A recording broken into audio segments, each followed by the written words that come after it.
Okay. So thanks for having me.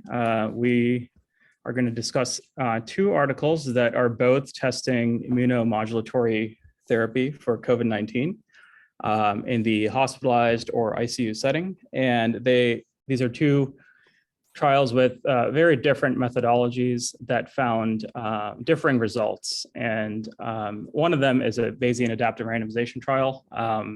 Full disclosure, I'm still learning quite a bit about that methodology, and I hope to learn more in the future. So if I sound a little bit less facile talking about it, that's why. And the other is a much more straightforward 2-to-1 randomization. And they're both published in the New England Journal of Medicine. I wanted to spend a bit more time on the adaptive randomization trial because I thought the methodology was interesting, and it's certainly a hot topic for discussion in epidemiology these days. So to review, COVID-19 causes end organ damage and death due to a severe host immune response. Glucocorticoids such as dexamethasone have been shown to improve survival in COVID-19. IL-6 or interleukin 6 is released during the acute phase response to the virus infection, and the levels of IL-6 in certain studies do correlate with clinical severity. And so tocilizumab and sarilumab are monoclonal IL-6 receptor antibodies. And so at least at the time of the writing of the two articles, RCTs evaluating the efficacy of IL-6 receptor antibodies in COVID-19 had not been performed, although there were preliminary reports of their potential efficacy.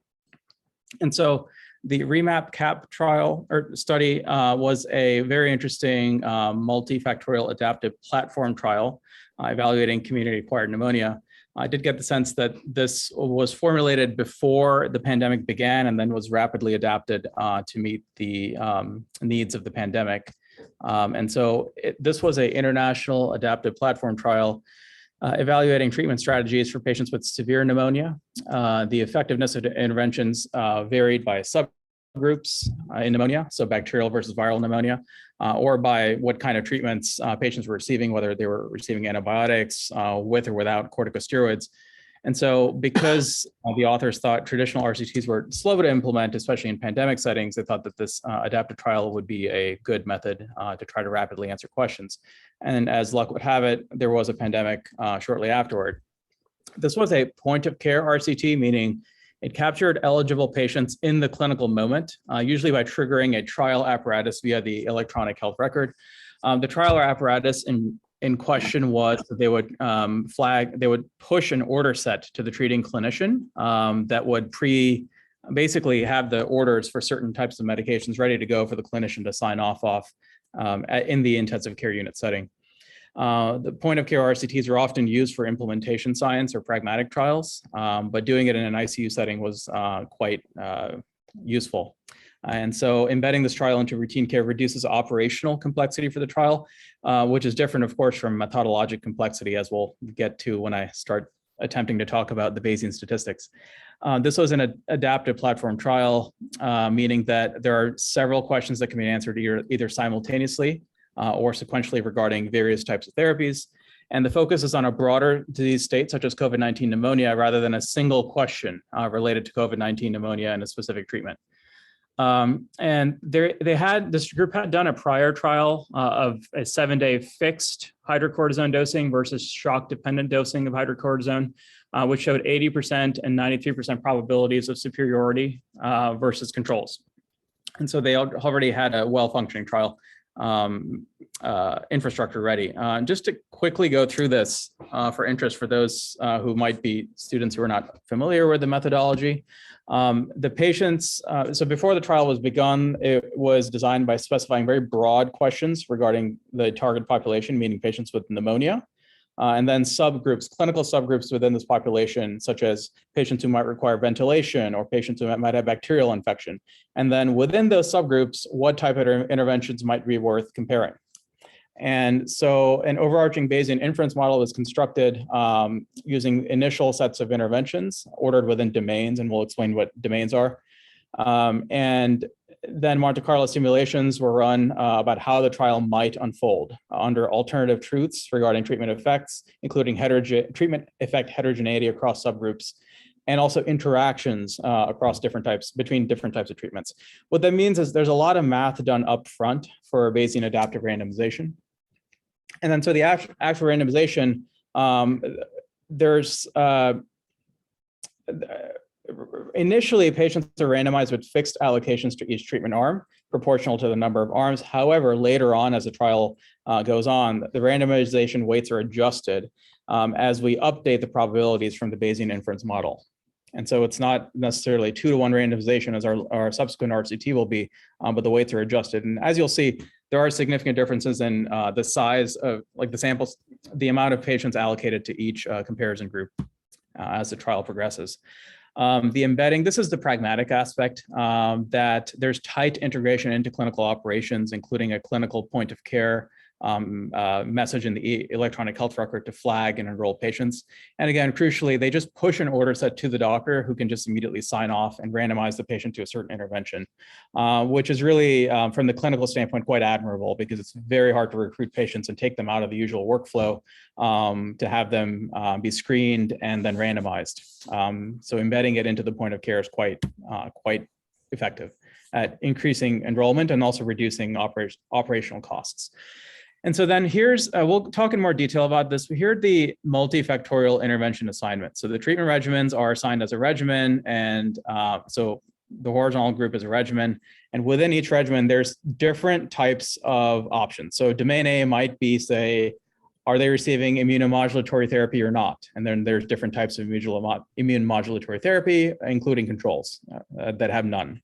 Domain B might be, are they receiving antivirals or not? And then there's different options or different possible allocations for that. And then domain C might be another clinically, discrete question like, are they ventilated or not? And if they are on a ventilator, what sort of ventilator settings? And so there are different regimens or combinations of these interventions within each domain that can be assigned to the patient. And then again, data collection was integrated into the electronic health record. And then the adaptation part and the platform part, which are really very interesting in this trial's methodology. The heart of the trial is the monthly update of the Bayesian inference model. And so the Statistical Analysis Committee runs the Bayesian inference model every month using the updated latest trial data. And so they update the posterior probability of all trial outcomes. And based on that, they change the probability of the patient being randomized to the placebo versus the 2 different interventions in this trial.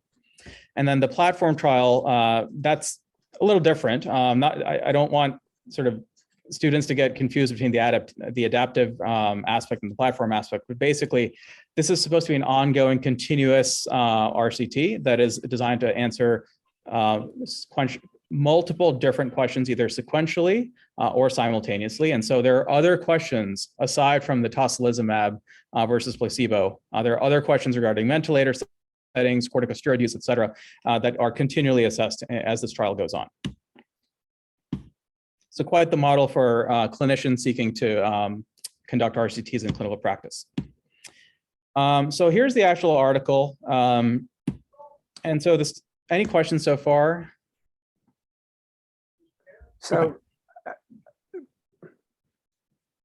the only question I had is, with embedding the orders like that, how do they deal with informed consent, or did they not discuss that? They discussed that briefly. I don't recall exactly what the verbiage was, but it had been obtained sort of prior to a lot of these things being done, obviously. A lot of these patients, as we'll see, the patients in this particular trial were quite sick, much more so than the patients in the other trial, which didn't show a significant improvement efficacy with tocilizumab. So as you can imagine, it might be a little bit easier to obtain consent on patients who are already highly likely to be on a ventilator. You can talk to family about it. And what's really admirable is that they did this really in March and April of 2020. So as things were really they were in the thick of the pandemic in Europe. So the locations were 52 ICUs in 13 countries on 3 continents. The inclusion criteria, which are important to remember, and we'll have a slide comparing the two: age greater than 18 years, clinically suspected or microbiologically confirmed COVID-19, admitted to an ICU, receiving respiratory or cardiovascular support within 24 hours of enrollment. And this is the key here, because the other trial didn't have this criterion. And then they have specific ICU criterion like invasive or non-invasive mechanical ventilation, high flow nasal cannula if the flow rate was greater than 30 mils per minute, or FiO2 of greater than 0.4. And then use of a vasopressor to elevate the patient's blood pressure, or an ionotrope to get their heart to pump more. And then exclusion criteria, so imminent death or lack of commitment to full cardiopulmonary support, such as by the patient's family. Any participation in this ongoing platform trial within the last 90 days. And then there were exclusion criteria specific to the domain of immune modulation therapy, which we don't have time to get into, but they're available in the appendix. So let's talk a little bit about domains, because this can get a little confusing, but it's also very interesting and critical to the trial design.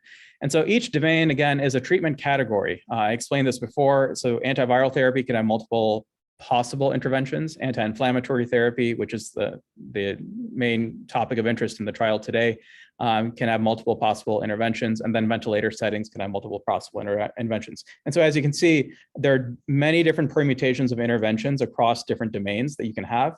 It's important to note that each domain did have different exclusion and criteria. And so the statistical analysis did account for that. There were attempts to made in the model to account for patients who perhaps were not eligible for certain domains. So here are the interventions in question. Tocilizumab, which is the IL-6 receptor antagonist. The dosing was 8 milligrams per kilogram of the patient's body weight, up to a max of 300 milligrams, and it was infused IV over 1 hour. This could be repeated again 12 to 24 hours later at the discretion of the treating clinician if there was deemed to be insufficient clinical improvement. The other intervention examined was Sirolimus, which is another IL-6 receptor antagonist, and this was a one-time IV infusion of 400 milligrams. The trial did also was also built to examine anakinra, which is an IL-1 antagonist, interferon 1 beta, and control. And so the paper we're presenting today looks at comparison of tocilizumab, Sirolimus, a combined analysis of IL-6 antagonists, as well as control. I'm just lifting the verbiage directly from the paper here about the pragmatic aspect of the RCT. It said other aspects of patient care were provided according to standard of care at each site. And that could, this is March and April 2020.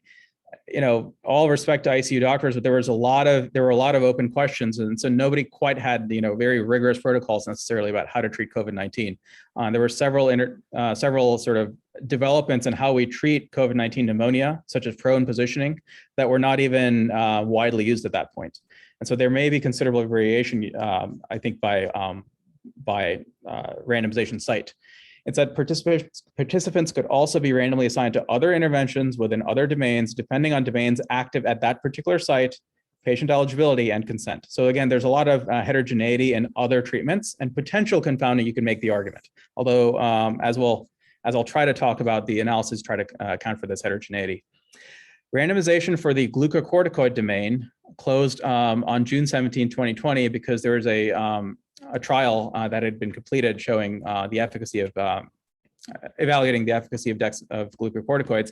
Thereafter, glucocorticoids were allowed according to the recommended standard of care. So while this trial was being conducted, there was incoming evidence that glucocorticoids such as dexamethasone reduced mortality in COVID-19. And so as this trial was being conducted, the standard of care altered. And that's important to know as well. And then clinical staff were aware of the intervention assignment of individual patients because it was so integrated into clinical care, but staff and steering committee were not provided info on the aggregate patient outcome. So they didn't know the big picture about whether patients receiving tocilizumab or control patients were doing better or worse. So the primary outcomes were days free of respiratory or cardiovascular support up to day 21. A higher number means faster recovery, a lower number means slower recovery. And if the patient died in the hospital, then that was automatically assigned a value of -1. So this is a sort of an ordinal scale. And then per guidance from another prior FDA approved trial, a minimum of 1.5 days difference in this primary outcome across groups was deemed to be clinically significant. And there were several secondary outcomes. I won't go into these for the interest of time, but the key ones of interest would be in-hospital mortality, which is a simple binary outcome.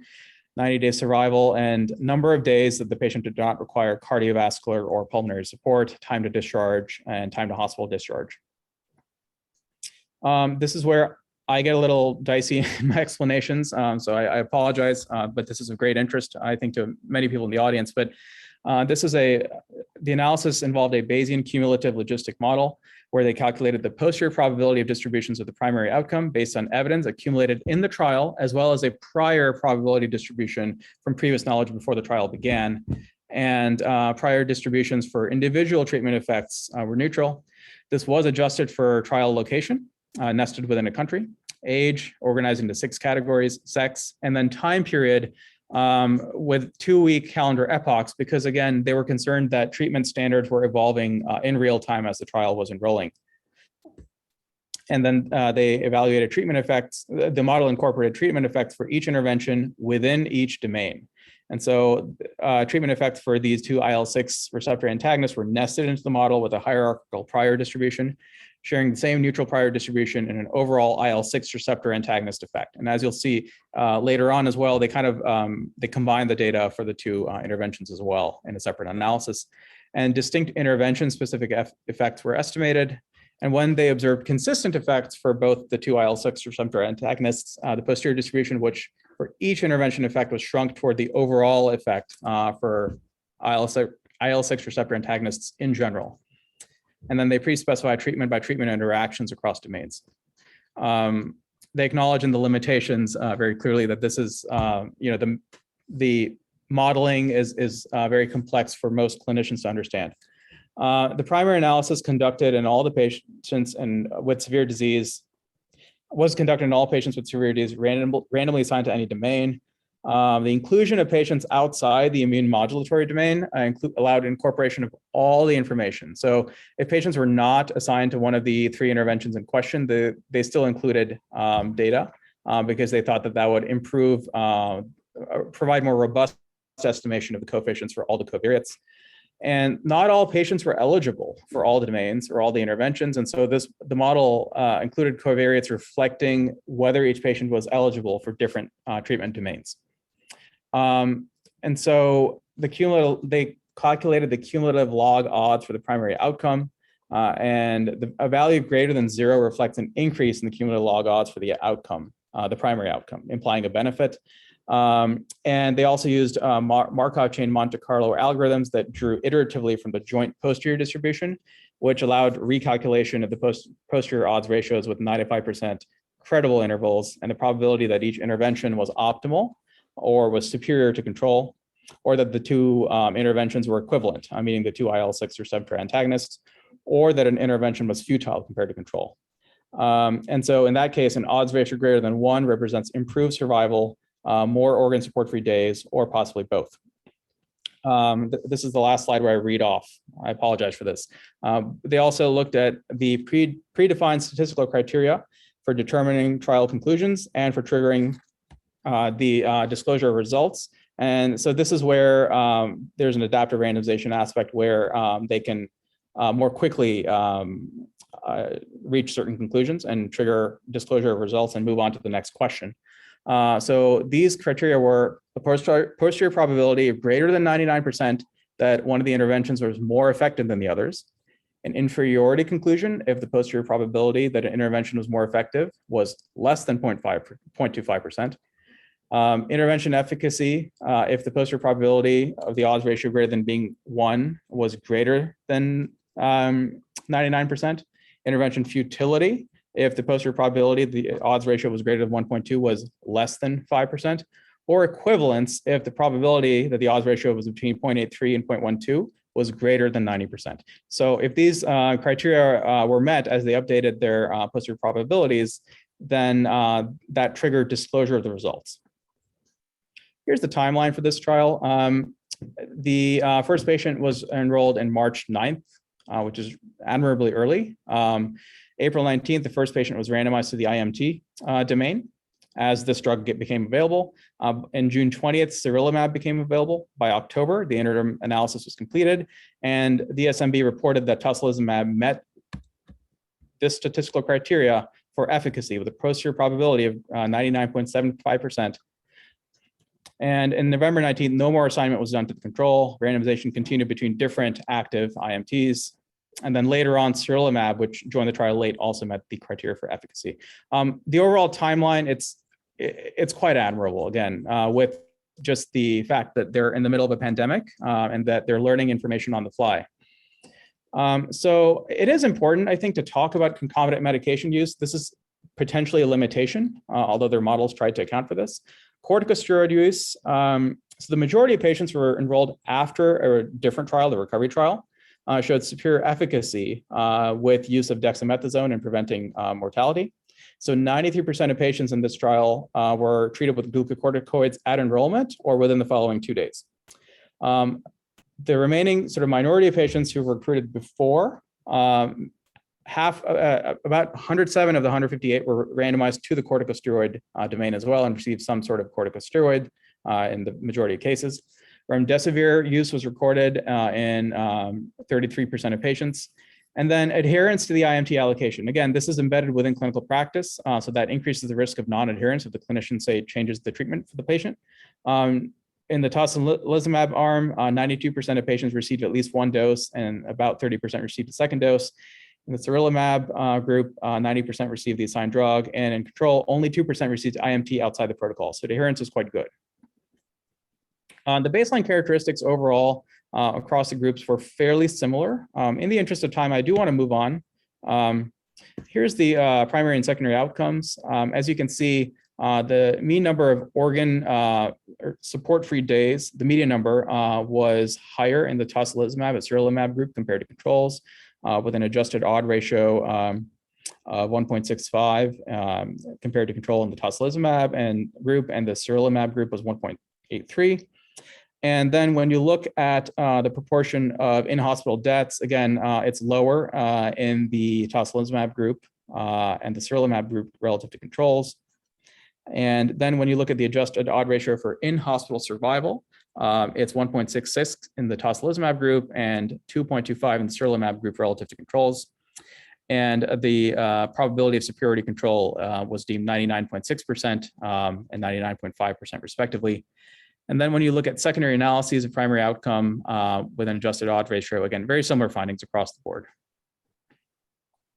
Here are distributions of organ support-free days in the intensive care unit. And so you can see that the proportion of patients in the control group having a lower number of organ support-free days is much higher, meaning overall there's a benefit in terms of the number of organ support-free days in both of the IL-6 receptor antagonists. Here's a different way to visualize this as well. You can see that the distribution of organ support-free days, there are more patients in the red, meaning patients who are -1, meaning they died during the admission, or had fewer organ support-free days in the controls compared to the interventions. And then here, as I mentioned earlier, they pool the data for the IL-6 receptor antagonists and find a similar result as well. Here's the time to event analyses for probability of survival. And there was a significant benefit in terms of probability of survival in the tocilizumab and sirolimus groups compared to controls. And when you pool the data from the IL-6 receptor antagonists, you find similar results. And probability of discharge from the ICU during observation. Again, higher probability in the two IL-6 receptor antagonists when you look at them individually compared to controls, and probability of discharge from the hospital itself as well. There was a significant benefit. So the conclusions were that in critically ill patients with COVID-19, tocilizumab and sirolimus were both effective compared to standard of care, which included glucocorticoids already being given in the majority of patients. This benefit was consistent across primary and secondary outcomes and across subgroups and secondary analyses. And these findings are also biologically plausible given the well-described association of IL-6 with COVID-19 severity and mortality. We can discuss the strengths and limitations of this. The ones that were mentioned in the paper itself were there's a very heterogeneous population. So they argued that there was increased generalizability and also that the pragmatic nature of it also increased the heterogeneity. The multifactorial design, the authors claimed, allows for multiple interventions to be evaluated simultaneously while accounting for treatment by treatment interactions. But the limitation was the lack of long-term data at the time of publication, because again, the primary outcome was evaluated at 21 days.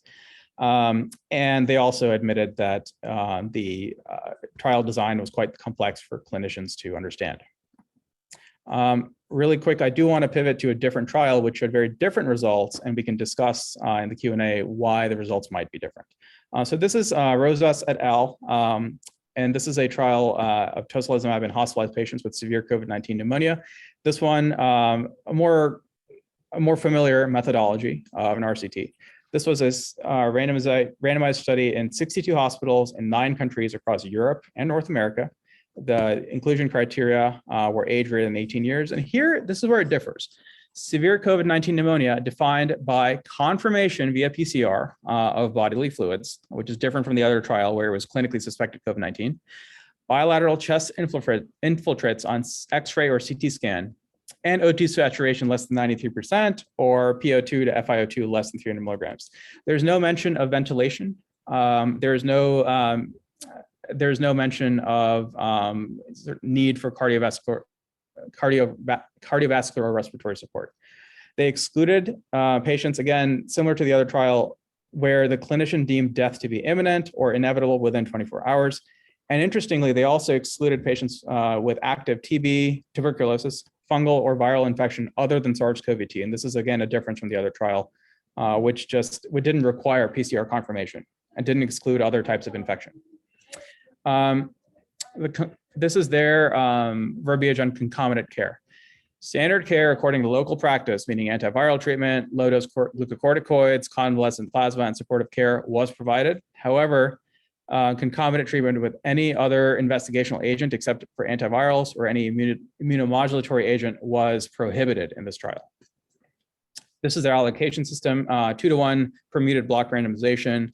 The allocation was performed via interactive voice or web-based response system. It was stratified by region, meaning continent, and also by use, whether or not the patient required mechanical ventilation.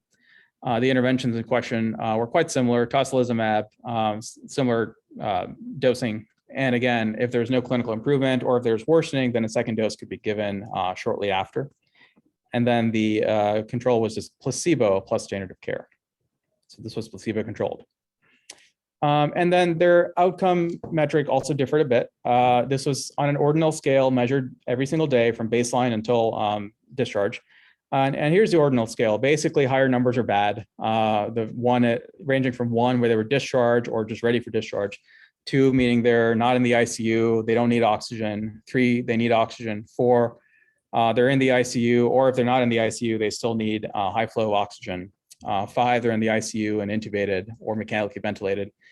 6, they're in the ICU with ventilation, and they also need extracorporeal membranous oxygenation, meaning a machine that adds oxygen to their bloodstream or additional oxygen support. And then 7 was death. And here, unlike the other trial, they assessed the efficacy at day 28 instead of 21, and the final trial visit was conducted at day 60. I won't get too much into these secondary outcomes in the interest of time, but basically there were several. The salient ones to remember are clinical status at day 14 on this scale, and whether it changed, mortality at day 28, and number of ventilator-free days. And so the analysis was modified intention to treat, meaning all patients were who were randomized and also receiving either tocilizumab or the placebo.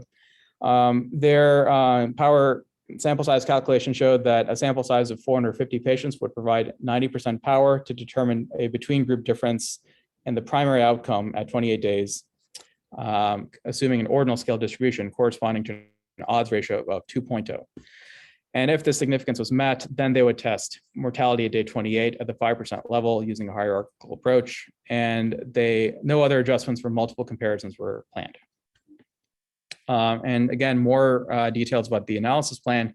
Differences in distribution on ordinal scale were assessed via the non-parametric Van Elteren test.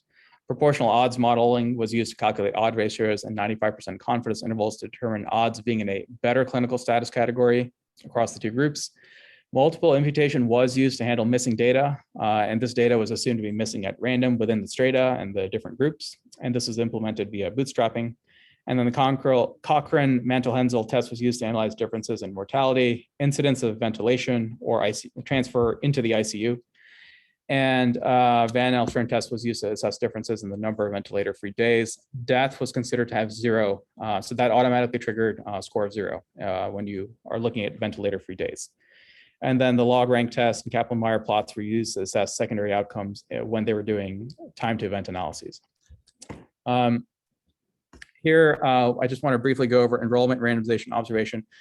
So this occurred just a little bit after the REMAP-CAP trial, but they screened 479 patients from April 3rd through May 28th. 452 of these were randomized and 438 were included in the intention to treat population, of which 294 were in tocilizumab group and 144 in the placebo group. At 28 days of follow-up, 76% of patients were following up 28 days in the tocilizumab group and 75% in the placebo group. And only 4.4% of patients discontinued before day 28 in the intervention and 6.3% in the placebo group. Looking at demographic characteristics, overall, they were quite similar when you look at sex, age distribution, weight as well, and ethnic groups and region. And then when you look at illness severity on a certain pre-specified scale, the illness severity was similar. And then the ordinal scale that they had for clinical status, the distribution does not appear to be significantly different. And then you look at the IL-6 levels, and they're also quite similar. When you look at other inflammatory biomarkers like C-reactive protein, ferritin, as well as the need for mechanical ventilation, again, fairly similar across the groups. There's one difference though, just skipping down here, you can see that among the placebo group, a much higher proportion of patients received glucocorticoids of any kind, almost 30%, as compared to 19% in the tocilizumab group. When you look at antiviral drugs, similar proportions, and when you look at convalescent plasma, only a small proportion of patients received convalescent plasma. But already you can see, recall that the other trial, 80% of patients in the trial received glucocorticoids. Here in the intervention group, only 20% received it, and then in the placebo group, 30% received it. So you can make the case that perhaps this might, this might bias results toward the null. And so here are the outcomes of interest. The primary outcome was the median value on that 7-category ordinal scale when measured at day 28. And they did not show significant differences across the group. The hazard ratio was 1.0 for tocilizumab, and with a confidence interval of 1.0 to 1.0. And then you look at secondary outcomes, again, similar to negative results. When you look at the median value for clinical status at day 14, so the halfway point of the trial, you look at the differences, they're not significantly different. We look at death at day 28, the proportion of patients, similar, 19% across the two groups. Median number of days until hospital discharge, again, quite similar. I mean, it is lower, 20, but the confidence interval is 17 to 27, and then 28 in the placebo group. And median number of days until improvement on 2 points on that 7-point scale, 14 days for the tocilizumab and 18 for the placebo group. Not a significant difference. And then number of days in the ICU, lower in the tocilizumab group compared to the placebo group. And there was a difference, but the 95% confidence interval crossed 0 here. Incidence of ICU stay, meaning what proportion of patients were transferred into the ICU. So 21% in the tocilizumab group, 35% in the placebo group, and this difference was not crossing 0, and we'll talk about that. Median number of ventilator-free days at day 28. Again, here the 95% confidence interval does cross 0. Incidence of mechanical ventilation among patients, meaning how many patients ended up needing mechanical ventilation who weren't needing it before. Again, these findings are deemed not significant. And then clinical failure among patients not receiving mechanical ventilation at the time of randomization. These findings were also, well, there's 29% of patients had clinical failure in the tocilizumab group and 42% in the placebo group, and this difference was significant. So I think more so than this, these are the few sort of notable findings that were not, crossing the null. When you look at improvement in ordinal clinical status, this was one of the findings where you could argue that this was close to a trend toward clinical significance here, where in the tocilizumab group, the median days to improvement in 2 or more categories was a little bit higher, with a Croc's proportional hazard ratio of 1.26, and the 95% confidence interval was 0.97 to 1.64. When you look at hospital discharge, when you look at the median days to discharge and the tocilizumab group versus the placebo group, there was a significant difference with the Cox proportional hazard ratio of 1.35 and a 95% confidence interval crossing 1 of 1.02 to 1.79. And then here you look at just the distribution of the 7-category ordinal scale. And so among patients who were doing well at baseline, meaning a lower score, here's the distribution. And then as patients are doing worse at baseline, these patients tend to have worse scores 28 days later as well. But sort of visually, you can tell there's not marked differences across the two groups as well. So their conclusion was that there's no significant difference in clinical status between the tocilizumab group and the placebo group at day 28. They did not find a mortality benefit, although the trial was not powered for this outcome. They saw a possible benefit for tocilizumab in the time to hospital discharge. That was this finding here, as well as the duration of ICU stay. I didn't get into the detailed results for this part, but they noted that adverse events were well balanced across the two groups, and there was a slightly lower incidence of serious infections in the tocilizumab group compared to placebo. But these findings are different, and so the real point of discussion would be potential reasons why these two trials differed. I kind of gave all the answers away, so I'll hide that and just open the floor up to discussion as to what are potential methodologic reasons, whether related to inclusion criteria or the statistical analysis plan, or I think residual confounding as well, that might play a role in why these trials showed such discordant results.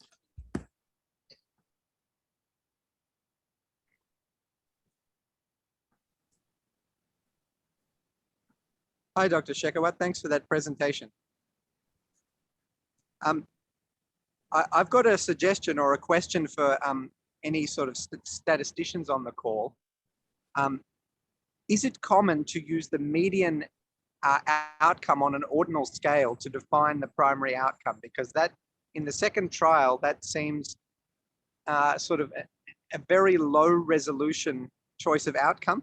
The fact that you can have a confidence interval that goes from 1 to 1, and it seems especially low resolution if there's a category of the ordinal scale that includes a bunch of the, like, let's say there's a category of the ordinal scale that includes the middle 50% of people, then you're just not going to see a difference in the median outcome, or you're less likely to. Basically, it seems to depend on the distribution of outcomes in each group. So I'm wondering if you or anyone else has any thoughts on that choice of primary outcome.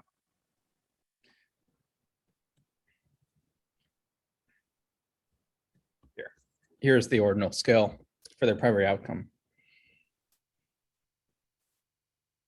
Yeah, with this ordinal scale, I believe they're using rank tests, so maybe this criticism isn't as important. And I recognize Leon's question. I'll get back to it in a minute. But you see, 7 is for death is just one number greater than the worst ICU hospitalization. Should it be just one number greater, or maybe death should be 30, 5 times the highest number? Now, with a rank test, that wouldn't, or computing a median, it wouldn't matter much what the extreme is, but and they were using the Van Elteren test, which is a rank test, but I believe they were using, they also analyzed this continuous in several places and several tables I saw in the paper. So it would be useful to do a sensitivity analysis. That is, okay, this is the result we get when death is a 7, this is when death is a 10 or 20, and how extreme does it have to be to make a difference? I believe that with Leon's question, though, the one-to-one, that is an eye-opener, I agree. But that's the way it came. I don't know this was the best ordinal scale to use, I guess is what I keep coming back to. And how sensitive are the results to the ordinal scale that was used. But they are looking at medians, but the median could be different if, instead of having 1 unit difference between, and maybe this was Leon's point, 1 unit difference between each step on the scale, there was occasionally a 3-unit difference or 5 or 7-unit difference. You'd have different medians and more of a spread. So that's true. Although WHO... Well, even if you were to summarize the difference with a cumulative odds ratio, which is what the other paper did, and what I've done in a recent analysis of some COVID trials, you know, that is sensitive to small differences, whereas this seems to be, you know, once the difference is less than a change of 1 in the median, which may not be that relevant anyway. So my comment was less about the gaps, you know, issues inherent with an ordinal scale, but the choice of the median out as an outcome, difference in, the choice between the median, the choice of the median as a primary outcome. Right, I understand. I believe WHO had specified ordinal scales at the beginning of the pandemic with 1 unit difference, and that's probably why they did this. But again, you know, a sensitivity analysis, as I mentioned, with different ways of ranking this and using things other than median would perhaps have been appropriate.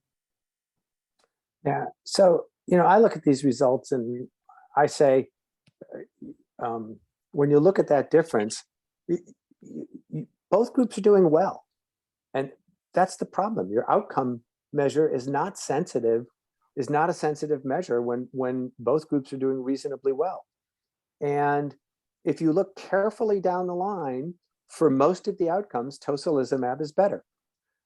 It's not significantly better, but for most of them, there's a consistent sense that tocilizumab is better. And for certain ones, and I'll come back to this, it's clearly better, such as incidence of ICU stay, ventilator-free days, and so forth. And part of the difference between the two is the enrollment criteria. The first one took patients in the ICU on support, and the second one took anybody with pneumonia in a hospital, COVID-19 in a hospital. And so a potential conclusion of the two taken together is that if you're in the hospital and you're not sick as a dog, you don't need tocilizumab. But once you hit the ICU and you're on support, it's beneficial. And both trials could be say to have that inference based upon at least the subgroup analysis, you know, the secondary outcomes in the second trial. It's a bit of a stretch perhaps, but you know, I do think that the difference in who got the drug is critical to the interpretation of the data. That was my main concern as well. I just think, you know, when the disease severity is less to begin with, you know, trying to figure out a treatment effect for an IL-6 receptor antagonist when they may have less IL-6 release, it just may bias them toward, it just may increase the likelihood of having a null conclusion. Whereas in REMAP-CAP, they were pretty much required within 24 hours of enrollment to be on respiratory cardiovascular support. And so these are patients that are very, very sick compared to Rosas et al. And again, the other thing to mention, yeah. Go ahead. The other thing, again, to mention, going back to table 1, was that where is it? Sorry, too many animations here. But you look at the proportion of patients receiving glucocorticoids, which are anti-inflammatory therapy and would presumably reduce IL-6 levels. There's more in the placebo group greater proportion in the placebo group compared to the intervention group as well. This is something I thought would be important to perhaps even stratify on, if not control for. So, well, a priori you might have stratified for that, but once you've got that, you would adjust for it. Right. So, can I ask a question about the randomization in the first trial? It's just a methodologic issue. Yes. 2 things. One, did they stratify by clinical center, so to try to balance randomization within the centers, given the potential wide variations and difference in local standard of care? Let me see here.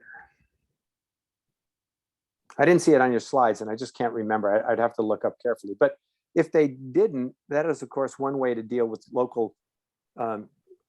with regional variation in standard of care, is to stratify by clinical center so that you get balanced randomization within each clinical center, which helps you avoid some of the differences you might have to adjust for. And the second, go ahead. Just with 52 ICU units, I mean, stratifying across that number of locations. I mean, if you're doing that at the ICU level instead of the country or the continent level, it gets difficult. I agree, but you could have done it right. You could have done it at the country level. I will say that we have, in some of our trials, we have 20 plus centers and we do stratify based on clinical center. It can get dicey if you have some low rolling in clinical centers where you can get some problems with some distortions when you do that. The second on the... Keep in mind, Doug, keep in mind that this is an adaptive randomization. So what you'd be looking at is an adaptive randomization within center, which is, it would be very good if it could be balanced, but that might be quite a trick if you get to be 3 to 1, 4 to 1 at some point in the trial, and also look for, sorry. Yeah, no, you're right. The implementation would probably be very difficult. The second was the adaptation on the randomization a play the winner adaptation? In other words, they increased assignment to what looked like it was winning? Yes, but not the play the winner. It's however the last patient did. If they did well, and the next one gets that. But this is sort of that, but it's based on a probability, as he's now showing. Right. The posterior probability of success of the treatment as it changes, more patients are put on that treatment. Okay, that's what I thought. Okay.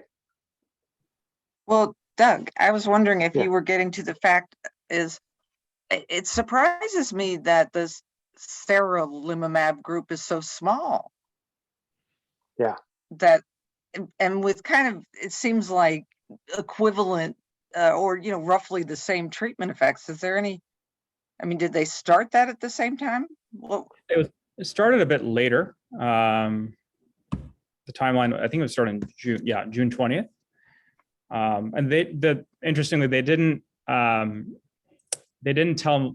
write what date in this very detailed timeline they provided. They didn't tell what date seralulimab met the statistical criteria for efficacy. That was not mentioned. I was looking for that. They just said it happened later. So I'm not sure how long it took and over what period of time. It was still 42 instead of 350 patients. That's puzzling. Mm-hmm.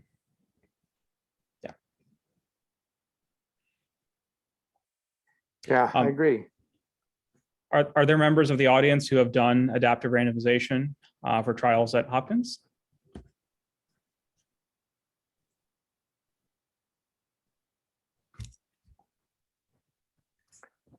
I don't hear a chorus of yeses. I don't think there are.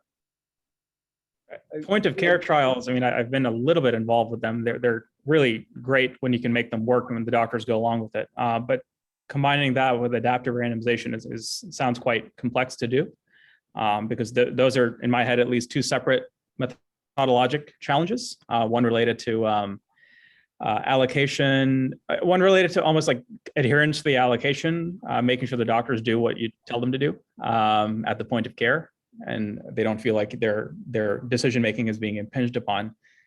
That's the pragmatic aspect. But then the adaptive randomization, that, we were talking in a class that I'm in, that there's no user-friendly software widely available to democratize that type of trial design. It's very difficult to pull off, and as evidenced by me talking today, hard to understand as well.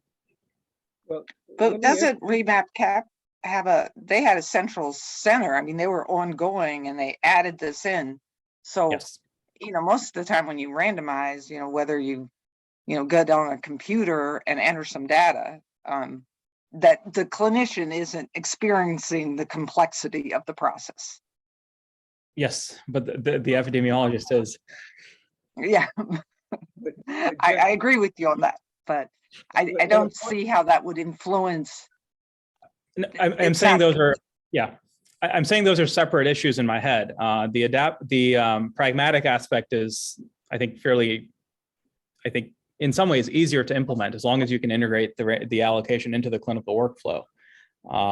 That's something I wish we did more of in clinical practice. But the adaptive randomization, frankly, it kind of intimidates me at this point. So I would love to learn more about it myself, but also it would be great to have more user-friendly approaches to it that can still sort of demystify it enough to allow more uptake of that methodology while not oversimplifying it either. Okay, but do you think that the complexity of the adaptive randomization influenced how it was incorporated into the clinical workflow? No, because no, I don't think it did, because the clinicians simply received a sort of formulated order set that they just signed off on in the computer, ordering certain medications. So that decision. I was also, thanks, that's what, but I also wanted to comment on Doug's about stratification, because they were, had those 4 potential things you were stratifying. That would, randomizing to in different domains, that would make stratification very complicated, even more than the randomization. Yeah. And this is before you even get into the model having to account for treatment to treatment interaction effects across domains, which can get very, very complex for something as clinically heterogeneous and treatment heterogeneous as a ICU admission for COVID-19.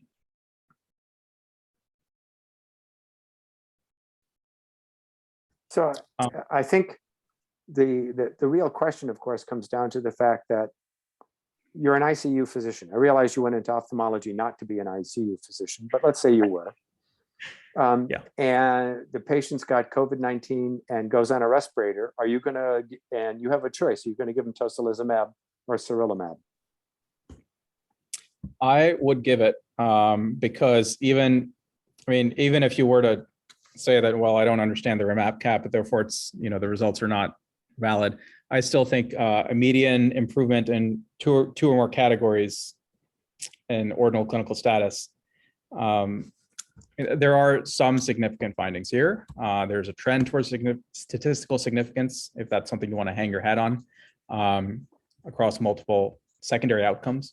And I agree that, that the primary outcome is a bit simplistic. And so overall, on balance, and especially if the adverse events were similar across the two groups and the proportion of patients with severe infections was actually lower in the tocilizumab group, if cost is no issue, then it's probably on balance better to give tocilizumab. There doesn't seem to be a harm, at least, other than, of course, the expense. Yeah. And did they investigate with a sensitivity analysis or subgroup analysis, the difference in corticosteroids in the second trial? No. Recall that it was about 20 to 30% of patients in the entire trial, in the second trial, compared to 80% in the first one. But to my knowledge, there was no explicit mention. And I don't think they even adjusted, or I don't think they said that they adjusted for corticosteroid use in the analysis. No. And so there's a slide talking about, but yeah, it was not explicitly mentioned that was adjusted for. Again, with corticosteroids, I mean, what dose are you receiving? At what point in the disease are you receiving it? That's another big topic in infectious disease. Certain types of eye infections, for example, the cytokine release and the innate immune system activation occurs in the first 24 hours. And so for corneal infections, some people argue that you should give the steroids, which are controversial, you should give them in the first 24 hours instead of waiting 3 days to do it like like certain RCTs in our field did. And so the timing is also very important, both for tocilizumab, but also for corticosteroid use. And that wasn't really, at least the timing of corticosteroid administration was not really mentioned here, probably because it's very heterogeneous. Because everybody's kind of doing whatever. This is March and April of 2020. There was a recent convalescent plasma trial published in which they found a null result, but when stratified by corticosteroids, concluded that convalescent plasma was effective in the no steroid group, but not in the steroid group, such that there might be some sort of saturation where either of the treatments sort of is fine. Yeah. But that was the opposite of what they hear. There was more corticosteroid use in the remap cap, correct? That's right. Yeah. And yet, in spite of that, perhaps the patients were sicker, so they had more inflammation, generally speaking, to begin with. In spite of the high prevalence of corticosteroid use, they found efficacy for the IL-6 antagonists. I think that the clinical severity difference across the two trials is perhaps the biggest factor. Yeah. If I have to guess. Yeah. My read would be the same thing, that, if you walk into a hospital with COVID pneumonia, don't give them anti-IL-6. But if you get them into the hospital in an ICU on ventilator support, give them anti-IL-6. And And if you look at the secondary outcomes here, remember, the majority of patients weren't in the ICU on the secondary outcomes on the second trial, and yet you still get close to significant results on the subgroup analysis. So that would be my read. And if you look at the distribution at, the table 1, basically, look at the distribution of the ordinal scale across the two groups. Everything up to 4 is not in the ICU necessarily. Right. And so look at the proportion of patients that are not even in the ICU. And then when you get to the majority, 5 and 6, that's when you need a ventilator. Mhm. And that's, perhaps 30 to 40% of patients. Mhm.